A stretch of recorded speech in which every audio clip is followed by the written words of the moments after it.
पास first rule की भी स्थिति नहीं बने, सेकंड रूल की भी स्थिति नहीं बने, तब हम अगले थर्ड रूल पर जाएंगे। उसमें हम देखते हैं कि हमारे पास यदि दी गई समीकरण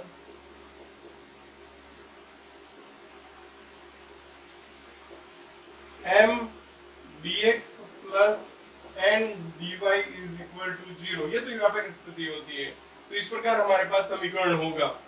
और हम देखेंगे कि ना तो समघात है ना ही f x y dy plus f 2 x y x dx x dy के रूप में हमारे पास मान है। तब हम देखेंगे अगले स्टेप में कि 1 upon n del m upon del y minus del n upon del x, इसका मान यदि x के रूप में या कांस्टेंट, ध्यान देना, आ जाए, तब ऐसी स्थिति में इंटीग्रेशन फैक्टर जो होगा वो e की पावर समाकलन ऑफ fx dx या आपके कांस्टेंट आने की स्थिति में समाकलन ऑफ k dx होगा। इजीली समझ पाए होंगे। जब दोनों ही स्थितियां खारिज हो जाती है तो तीसरे रूल पर हम आते हैं, और तीसरा रूल हमारा ये कहता है कि m और n हमारे पास है, हम निकालेंगे 1 upon n del m upon del y minus del n upon del x is equal to, यानी कि x का फलन हो या फिर कांस्टेंट हो, तो ऐसी स्थिति में हम ये कहेंगे। इसका जो फोर्थ रूल है वो इसकी सिमिलरिटी है। हालांकि मैं बात यहाँ पर करूँ तो यहाँ पर 1 upon m del n upon del x minus del m upon del y ये हो जाएगा, जो कि f y या k के रूप में हो, तो यहाँ पर f y या k आ जाएगा, वो मैं बताऊंगा। लेकिन इससे रिलेटेड हम पहले एग्जाम्पल करते हैं, क्योंकि जो चीज या जो टॉपिक आप समझ रहे हो उसका अगर आप कनेक्ट कर पाते हो एग्जाम्पल से तो वो बहुत अच्छे से समझ में आता है। इसलिए मेरा प्रयास रहता है कि पहले टॉपिक, उसका एग्जाम्पल, टॉपिक फिर एग्जाम्पल। यदि हमने कंप्लीट टॉपिक को समझने का पूरा प्रयास किया और फिर एग्जाम्पल देखने चाहे तो जरूरी नहीं होता कि हर कोई उसे कनेक्ट कर पाए। तो हम एग्जाम्पल लेते हैं। ये जो इस प्रकार का क्वेश्चन दिया हुआ है वो हमारे थर्ड रूल के अकॉर्डिंग है। देखो, अच्छा, आपके दिमाग में ये भी आ सकता है कि ये थर्ड रूल या उससे पहले यह था, तो आप हमेशा पहले जो आपने सीखा है वो सारे आप विधियां या फिर जो भी स्थिति है या क्वेश्चन को परखने में आप लगा दें, और ये मात्र ज्यादा नहीं होता है, सेकंडों में काम होता है।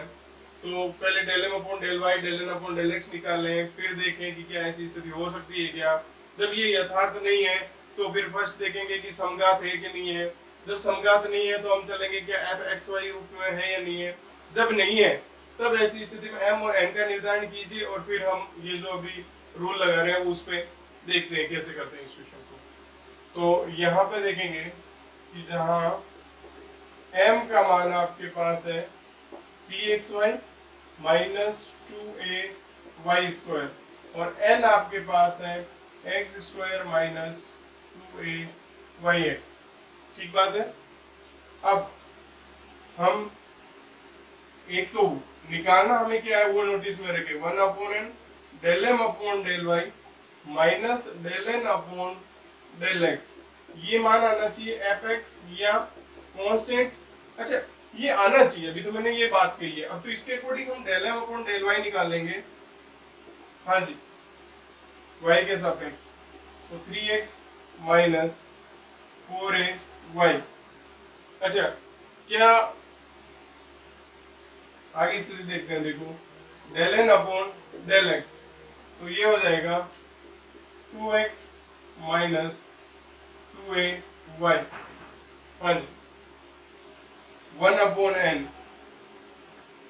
Del m upon del y minus del n upon del x। देखो निकालते हैं, 1 अपॉन n ये हो जाएगा x² माइनस 2axy,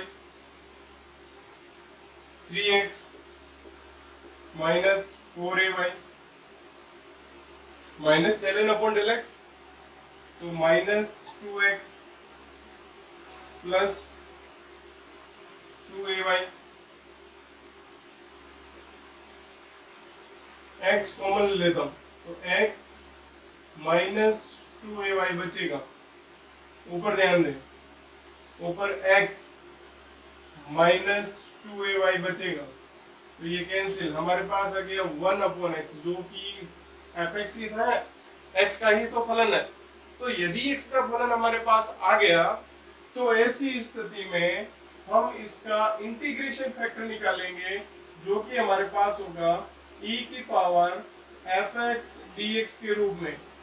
तो ये हो जाएगा 1/x dx यानी कि e की पावर log x, जिसका मान x होता है। हाँ जी, अब ये जो x आया है उसको इंटू करवा दीजिए आप मेन समीकरण से।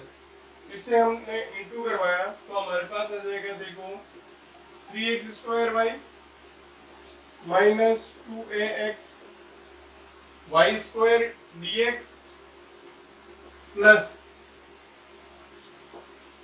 x³ minus 2a y(x²) dy is equal to 0।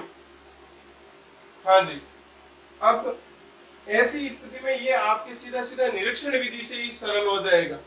आपको इसको अब हालांकि यथार्थ हो चुका है, लेकिन आपको वहां रॉन्ग तरीके से ले जाने की जरूरत नहीं है। m dx निकालिए फिर n माइनस, ऐसा कुछ नहीं करना।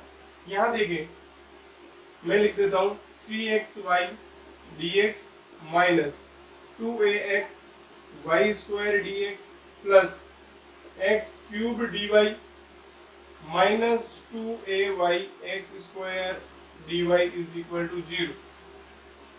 हम क्या देखते हैं, देखो कि ये मान आप देखें तो इसमें x का अवकलन हो रखा है, यानी कि ये कहीं ना कहीं x³ था, तो बात करता हूं मैं ये x³। अब बात करता हूं मैं कि यहाँ पर y का अवकलन हो रहा है, इसका मतलब x³ तो अपनी जगह है और एक y थी जिसका मान dy हो गया, तो ये x³ y। अब हम लेते हैं इसको, तो दोनों में माइनस है तो ये लो और 2a कॉमन ले लो। अब यहाँ पर देखो कॉमन क्या ले लो, एक बार के लिए a ही कॉमन लो आप, x है और dx है और 2 है तो x² था, ये लो, और वहां पर बात करूं तो वो y² था, क्योंकि यहाँ पर 2y dy हो रहा है इज इक्वल टू 0, ये d। अब समाकलन कर दीजिए, समाकलन जो ही करेंगे तो x³ y minus a x² y² is equal to c। हाँ जी, समझ में आया होगा, बहुत इजी है। हमें जब दोनों स्थितियां नहीं बनती हैं तो हम यहाँ आएंगे और फिर जो मान हमारे पास आएगा वही हमारा इंटीग्रेशन फैक्टर होगा, इसको इंटू कराएंगे तो यथार्थ अवकल समीकरण बन जाएगी। यदि सीधा सीधा निरीक्षण विधि से होता है तो निरीक्षण विधि से सरल कीजिए, अन्यथा आप वही m dx del upon del y फिर n माइनस और फिर dy के सापेक्ष समाकलन और फिर समाकलन ऑफ m dx के साथ जोड़ दीजिए।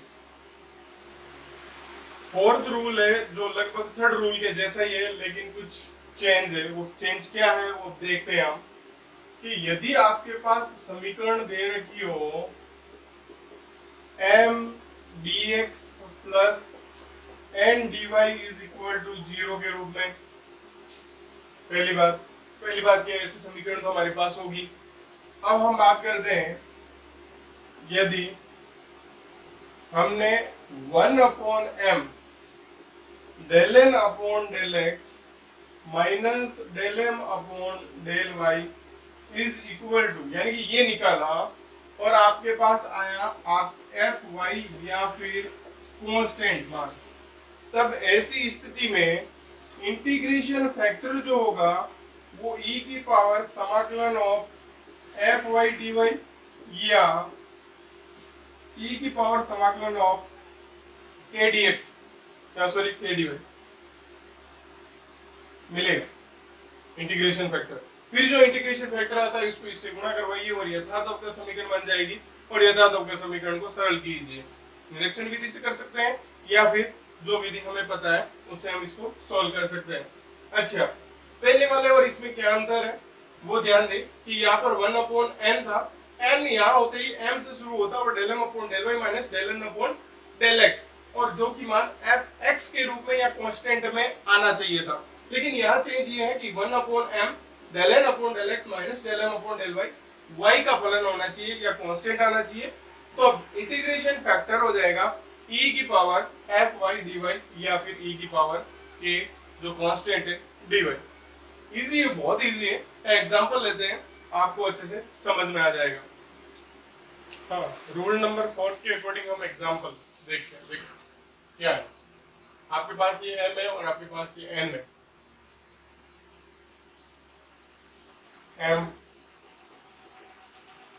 y की power 4 plus 2y n x y cube plus 2y की पावर 4 माइनस 4x। इससे आप एक del M upon del y निकाल लें, तो del M upon del y हमारे पास आ जाएगा 4y क्यूब प्लस 2, ठीक बात है, और del N upon del x y cube minus के 4। अब आप देख रहे हो कि अभी इस स्थिति में ये यथार्थ अवकल समीकरण नहीं है। तो जब यथार्थ अवकल समीकरण ये नहीं है तो हम निर्धारण करते हैं कि क्या ये एक्स वाई है, क्या ये समघात है, क्या ये थर्ड रूल के अकॉर्डिंग है या फोर्थ रूल के अकॉर्डिंग है। लेकिन थर्ड रूल के अकॉर्डिंग संभावना नहीं बनती इसमें। थर्ड रूल के भी दिमाग में आ सकता है कि del M upon del Y minus del N upon del X bar 1 upon N हो, लेकिन यहाँ पर तो आपकी कहीं ना कहीं दोनों ही y के रूप में है। तो ऐसी स्थिति में ये y में ही कहीं ना कहीं आएगा। तो इसके लिए हम ये कहेंगे कि 1 upon m del N upon del x minus del M upon del y, ये लेंगे। तो 1 अपॉन एम वाई की पावर 4 प्लस 2y, अब डेल एन अपॉन तो वाई क्यूब माइनस 4 माइनस का ये तो माइनस के 4y क्यूब माइनस का 2। हाँ जी, ऐसी स्थिति में हमारे पास क्या आएगा, देखो हम यहाँ से y कॉमन ले सकते हैं, y cube plus 2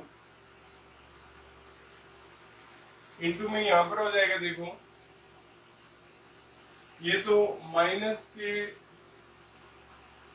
3y cube और माइनस के आपके 6। तो हम एक यहाँ पर काम करते हैं, माइनस के 3 बाहर लेते हैं, तो ये हो जाएगा y क्यूब प्लस 2 अपॉन में चल रहा है y क्यूब प्लस 2, ये कैंसिल, माइनस के 3 अपॉन y बचेंगे। तो ये जो माइनस के 3 अपॉन y बचेंगे ये कहीं ना कहीं y का ही तो फलन है। अब जब ये y का फलन है तो इससे हम इंटीग्रेशन फैक्टर निकालेंगे। इंटीग्रेशन हमारे पास हो जाएगा फैक्टर e की पावर समाकलन of f y d y, तो e की power minus 3 1 upon y d y, हाँ जी, e की पावर माइनस log 3y और e की पावर log y क्यूब, वो भी माइनस में। तो ऐसी स्थिति में ये हो जाएगा 1 अपॉन वाई क्यूब। अब जो आपके पास इंटीग्रेशन फैक्टर आया है उसको इससे इंटू करवा दीजिए और साथ के साथ ये किसमें बदल जाएगा, यथार्थ अवकल समीकरण में। देखो तो फिर सोल्व करते हैं, इसको मैं इससे इंटू करवा रहा हूं, तो यहाँ पर बचेगा देखो y plus 2 upon y cube है तो वाई स्क्वायर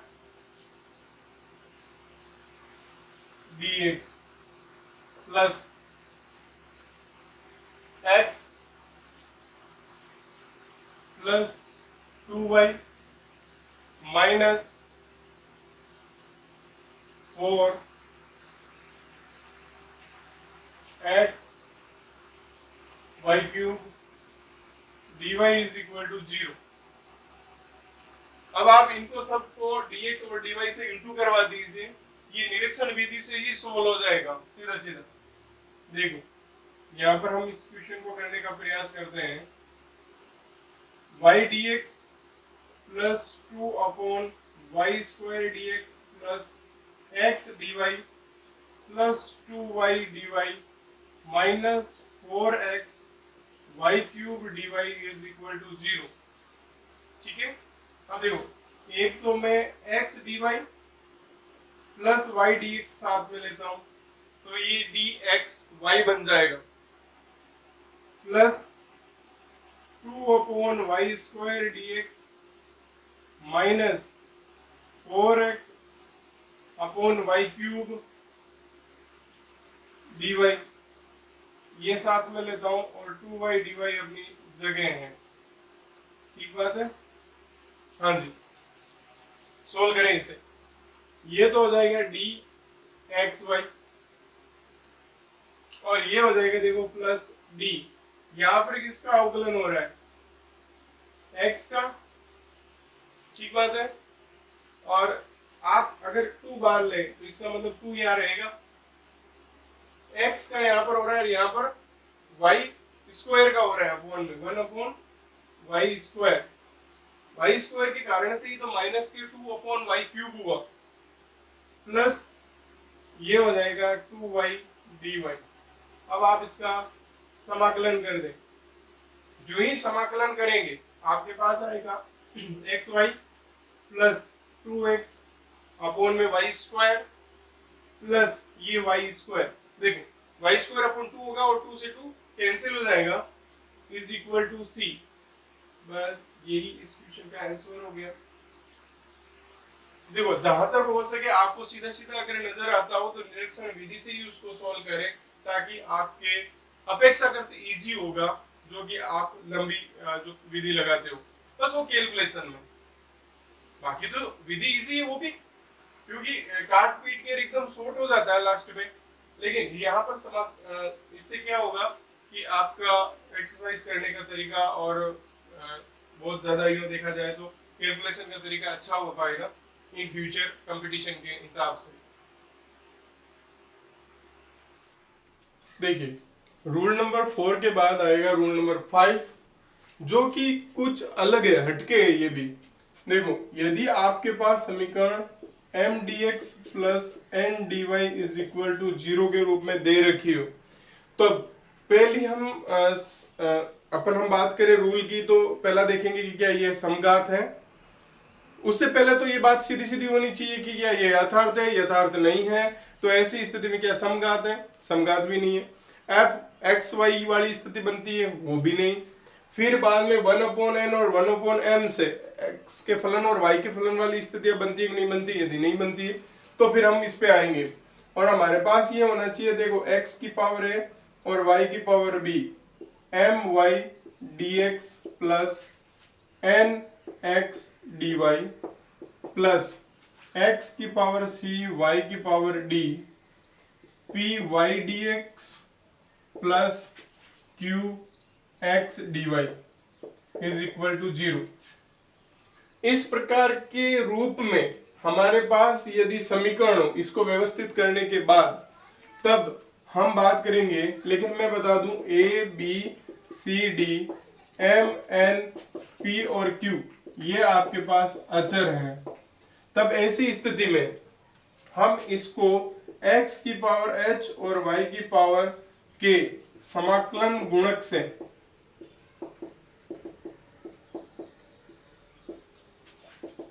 गुणा कराएंगे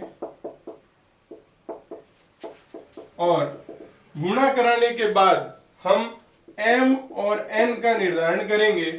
m और n का निर्धारण करके del m upon del y और del n upon del x, इस शर्त को लगा के हम h और k के मान निकाल लेंगे इसकी तुलना करते हुए। देखो क्या काम, मैंने वापस नोटिस करना इस बात को।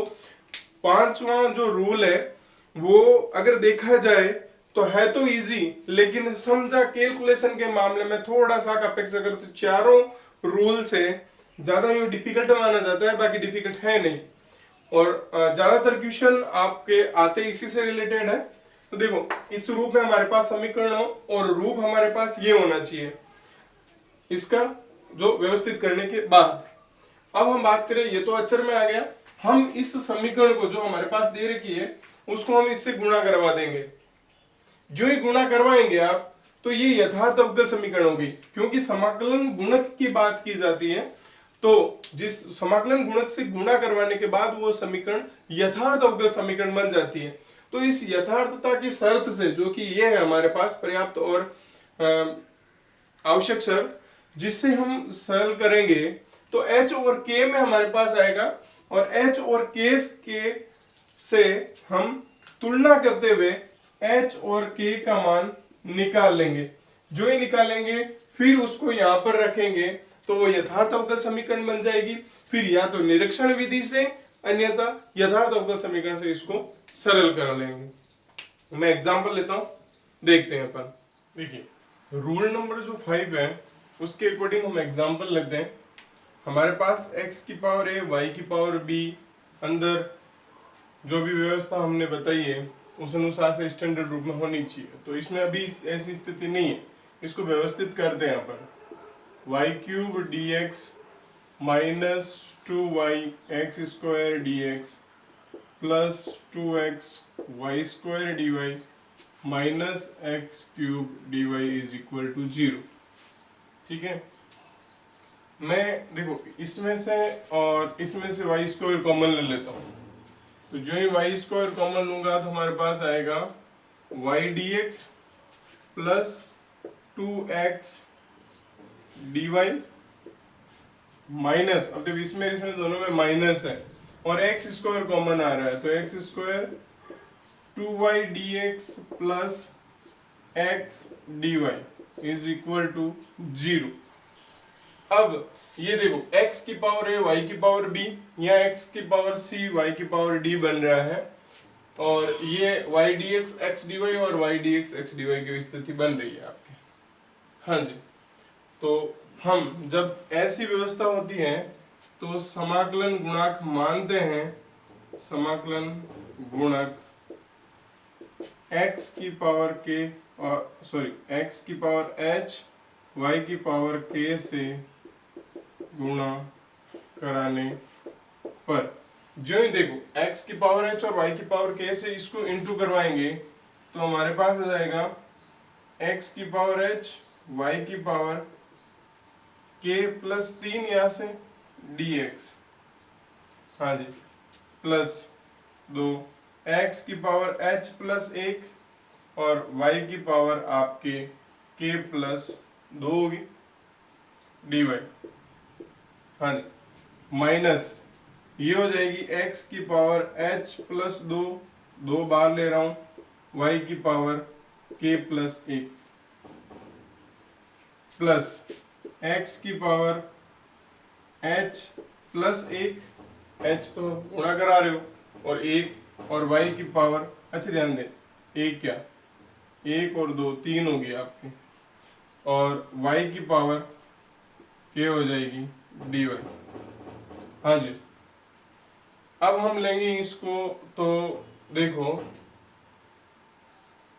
हम इसे dx और dy में वापस लिख देते हैं एक बार के लिए। देखो x की पावर h y की power k plus 3 minus 2x की पावर h प्लस 2 y की पावर k प्लस 1 dx, हाँ जी, प्लस 2x की पावर h प्लस 1 y की power k plus 2 minus x की पावर h प्लस 3 और y की power k dy बराबर 0। अब जो ही हमने समाकलन गुणक इसको मान के इंटू करवाया है, तो ऐसी स्थिति में ये अभी की यथार्थ अवकल समीकरण बन गई है। तो इसे हम m कहेंगे और इसे हम n कहेंगे। तो अब आप डेल m अपॉन आपके यथार्थ अवकल समीकरण होने की शर्त, तो क्या शर्त है वो आप देखें, del m upon del y is equal to del n upon del x। ठीक है, अब यहाँ पर आपको ये देखना नहीं है कि ये यथार्थ है, आपने अवकल सॉरी समाकलन गुणक से गुणा करवा दिया है तो ये यथार्थ है। अब तो ऐसी स्थिति में आप del M upon del y निकाल लें और del N upon del x निकाल लें। हाँ जी, तो देखो del M upon del y क्या आएगा, यहां से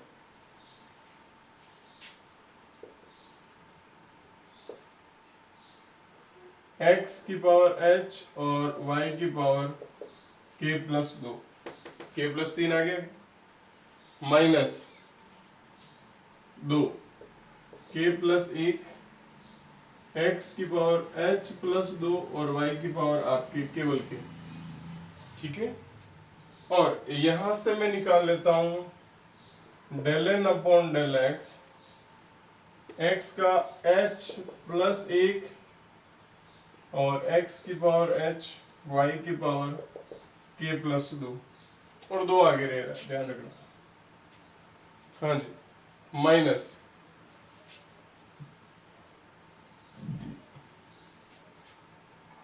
x के सापेक्ष करवा रहे हो ना, तो माइनस h प्लस 3 x की पावर h प्लस 2 और y की पावर आपके k। हाँ जी, दोनों बराबर कर दो, जो ही दोनों बराबर करेंगे और हमारे पास आएगा ये x की पावर h y की power k plus 2 2 k plus 1 x की पावर h प्लस 2 y की पावर k बराबर 2 h प्लस 1 x की पावर h y की power k plus 2 minus h plus 3 x की पावर h प्लस 2 और y की power आपके k। इसकी हम अब तुलना करवा दें, जो ही देखो ये और ये इक्वल है, ये बराबर ये आ जाएगा, तो k प्लस 3 बराबर 2h प्लस 2, तो ये आ जाएगा 2h माइनस k, 3 माइनस 2 1 हो जाएगा, समीकरण नंबर 1। ठीक है, दूसरी तरफ आप तुलना करवाएंगे तो माइनस का 2 k प्लस 1 बराबर माइनस का h प्लस 3, तो माइनस माइनस प्लस हो जाएगा, इसमें तो कोई दिक्कत है ही नहीं। बात करें देखो h, यह आ जाएगा माइनस का 2k और यह आपके आ जाएगा माइनस का अच्छा 1। ठीक है ना, 2 प्लस का इधर है और उधर से 3 है तो माइनस का 1, नंबर 2। हाँ जी, तो हम इसको इंटू 2 करवा दें तो 4h माइनस 2k और 2 ये कैंसिल, तो माइनस का 3h और माइनस का 3, तो h बराबर 1 हमारे पास आ चुका है।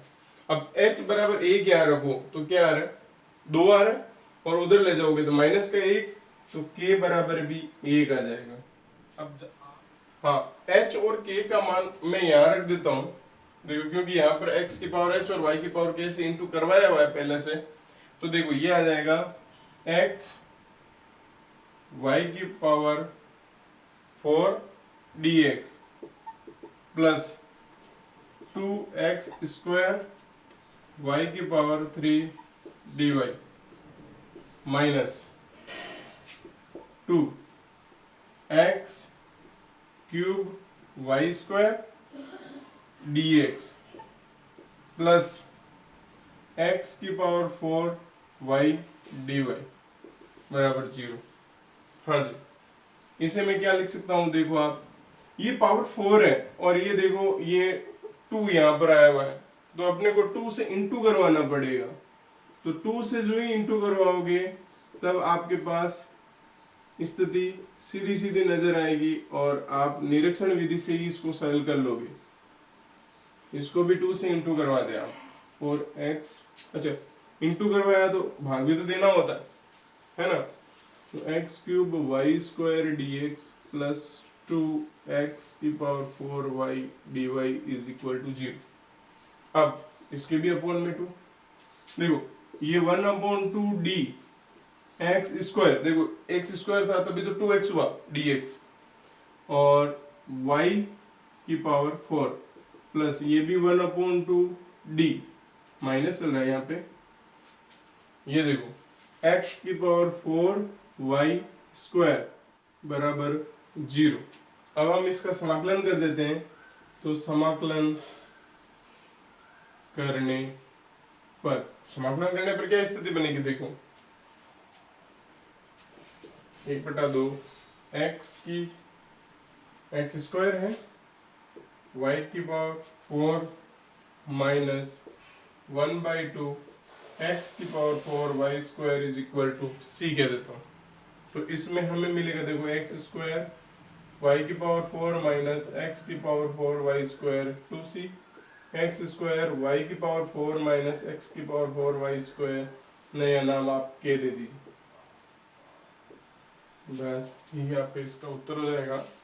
बहुत इजी है, देखो एक बार वापस देखते हैं। जब भी इस प्रकार से हमारे को क्वेश्चन मिलता है तो थोड़ा व्यवस्थित करें और इस प्रकार व्यवस्थित कर ले आप।